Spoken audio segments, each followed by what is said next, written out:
I'm Lucas. And I'm Shazwan. Hashi. And I'm Sue. And on today's episode of Say People Say Yourself, we're going to be talking about the death penalty. Actually, I was supposed to go to the Nagan's protest today. Oh. And I couldn't make it because of this. But yeah, it was just quite a daunting thing because he's going to be executed in 2 days' time from the day that we are filming. Yeah, I guess that would be the biggest incident of death penalty right now at the moment. Yeah, so maybe we can touch base on that first and then see where it goes. Yeah. I think 2 weeks back, they just executed another guy. Same, I think similar offense, drug-related offense. Yeah. So I'll start how I feel about it. I feel the death penalty is very, very tricky slope. It's very slippery slope as well. It's a very tricky question because in some cases, right, I feel that it is justified. But the argument that always comes back to me is, what if it was a wrong ruling?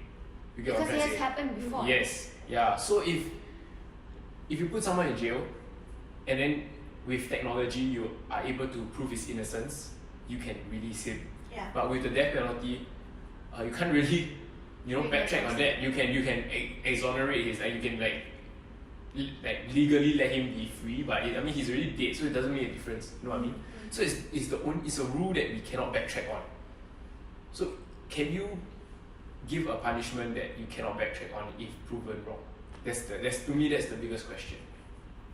For me, death penalty is killing, you are killing someone. So I really object to that because I feel that no one has the right to take someone's life, not even the law. Okay. And I feel that if you kill that person, it just says that you are the same with them who kills. So I think the more I would prefer that person to go into life imprisonment rather than to just kill, hang them. For me, it's not as simple as black and white.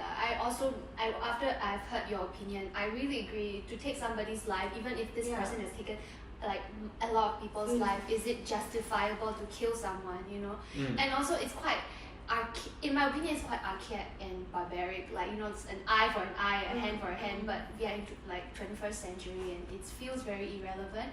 But I guess my biggest question is as a matter of whether this person can join back the society, whether this person can be rehabilitated. If not, then let's say they rot in prison for the rest of their lives, or can they contribute even in the prison, right?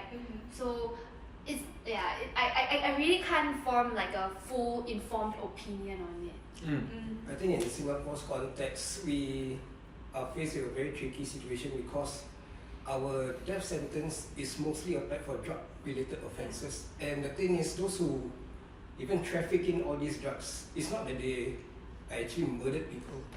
So the thing is, when these death penalties are carried out, it's also done in our name. So whenever the state does it, they do it in our name. So strangely enough, for us as Singaporeans, when we move forward, we need to remind ourselves, technically the government is doing it in our name. So in a way, we are all murderers. And surprisingly, 70% of Singaporeans and over 70% of non-Singaporeans agree that it's death almost penalty. 80%. It's almost 80%. Okay, so I will be the devil's advocate. Because it's one thing to feel we shouldn't murder. That's the easy choice.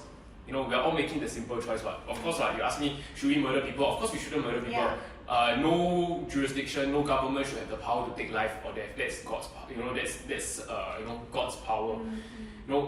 Our government isn't God, but Singapore is one of the safest places to live. Yeah, that's it. And Singapore is one of the safest places to live in.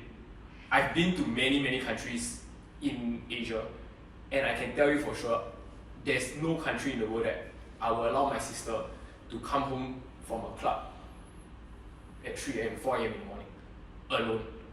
You know what I mean? Just to get into a cab in another country, I won't even let my sister do it. Because of sexual assault and violence? Anything. In Singapore, you're talking about drug-related offense. Drugs, if we are not hard on drugs, it leads to gang violence.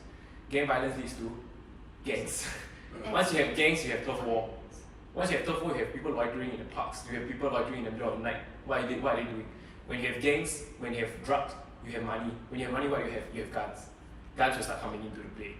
You know what I mean? But Singapore And cannot so- have guns, right? No, because there's no incentive. Why would I need to own a gun?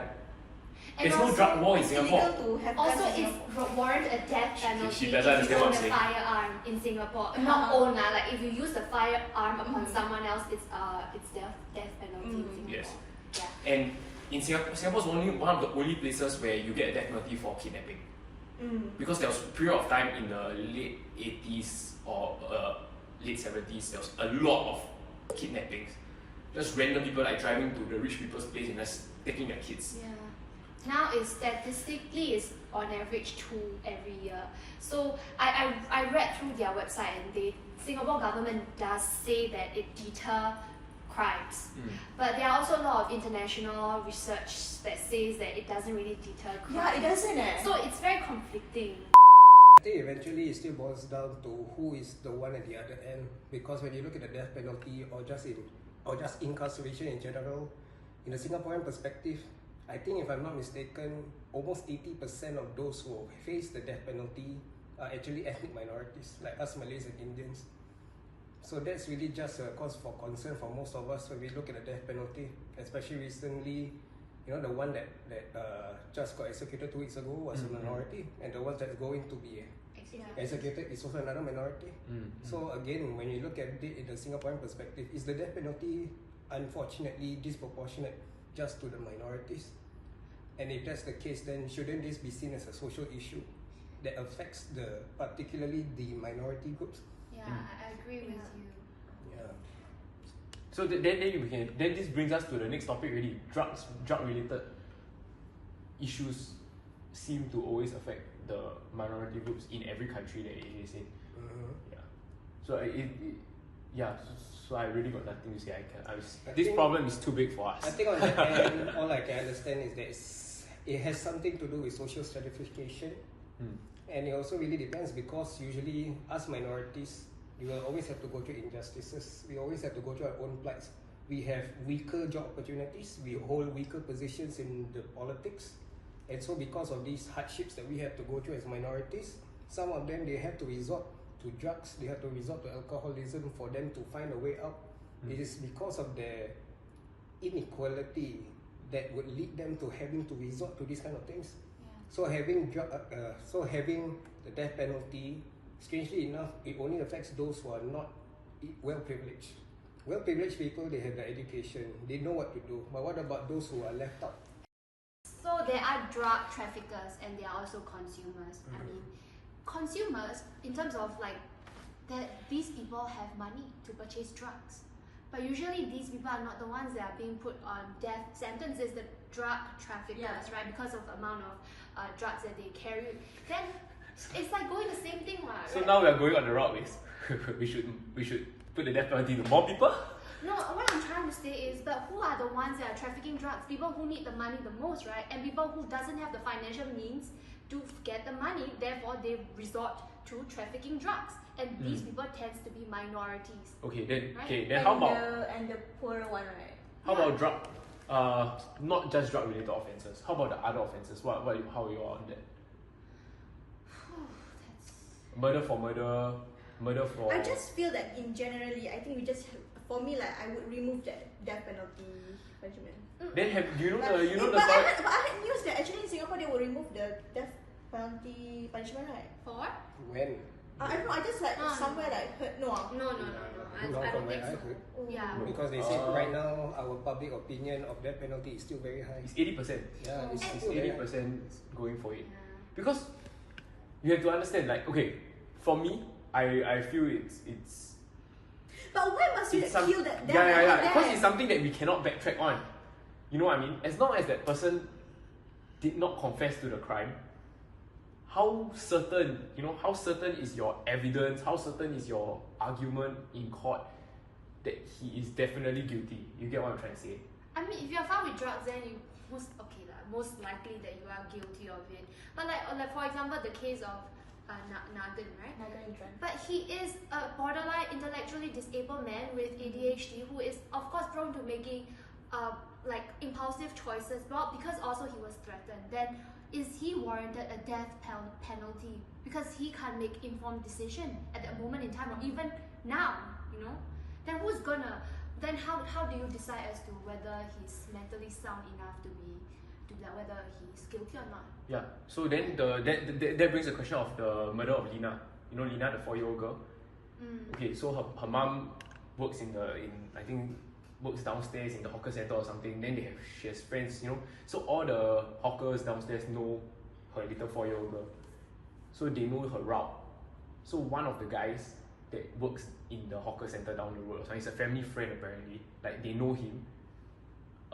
Raped and murdered her, chopped her up in pieces, and hide her body in like different places in the island. It's a 4-year-old girl. Okay, so what? So is then in that instance is the death penalty warranted? And it was premeditated. He thought about it, he planned it, he waited for the mom to go to work. So he knew the route that she was going to take from her kindergarten to go back home. It's so conflicting for a person, a layman person, to decide this, right? Because I'm not educated well in terms of law, but at the same time you say we are the ones that vote for it, right? So we are also part of the issue or the problem. So Yeah, unfortunately, on my end, I'm still in the thought where an eye for an eye is actually legal. It's actually okay on my end, because if the person is really a murderer and there are really evidences to prove that he was a murderer, you get him to confess to everything, then I'm still in the opinion that yes, the death penalty is warranted for those cases, but only as a punishment and not a deterrent. Okay, then so we'll only know whether it works if we get rid of the death penalty. But I guess. But are you all willing to pay that price if it's to go downhill? So You get what I'm trying to say? now Singaporeans are just Not ready to test the waters. test the water. and it's not it's so easy as just test the water, because this is really talking about a systemic, like jurisdictional change to the system. Yeah, it is. Yeah, it's not like, I don't know, I think in more like 3770. But that's something that I think we can talk about, like ready to like whether we repeal or not. But like death penalty is like, I feel those are two arguments that are like so far off. You know what I'm trying to say? Because 378 doesn't do anybody any good. yeah. Do you hear me or not? Fucking boomers. So should we repeal 3778? It doesn't do anybody any good. Okay, it's not stopping anybody. So I don't know what you guys are thinking, but okay, we are a conservative state. And it's like, it's interesting coming from you because you are. Can we not talk about my family history? Thank you, bye bye. No, I'm talking about your religion, as in, because this 377A is based on the British penal code back from the colonial times that even the British has repealed, but we still keep it, right? Which is also the law itself stems from how it's immoral as a Protestant person to have anal sex. Basically, 377A is about anal sex between two men, right? So, Forgive me if I'm wrong, but according to it's also wrong.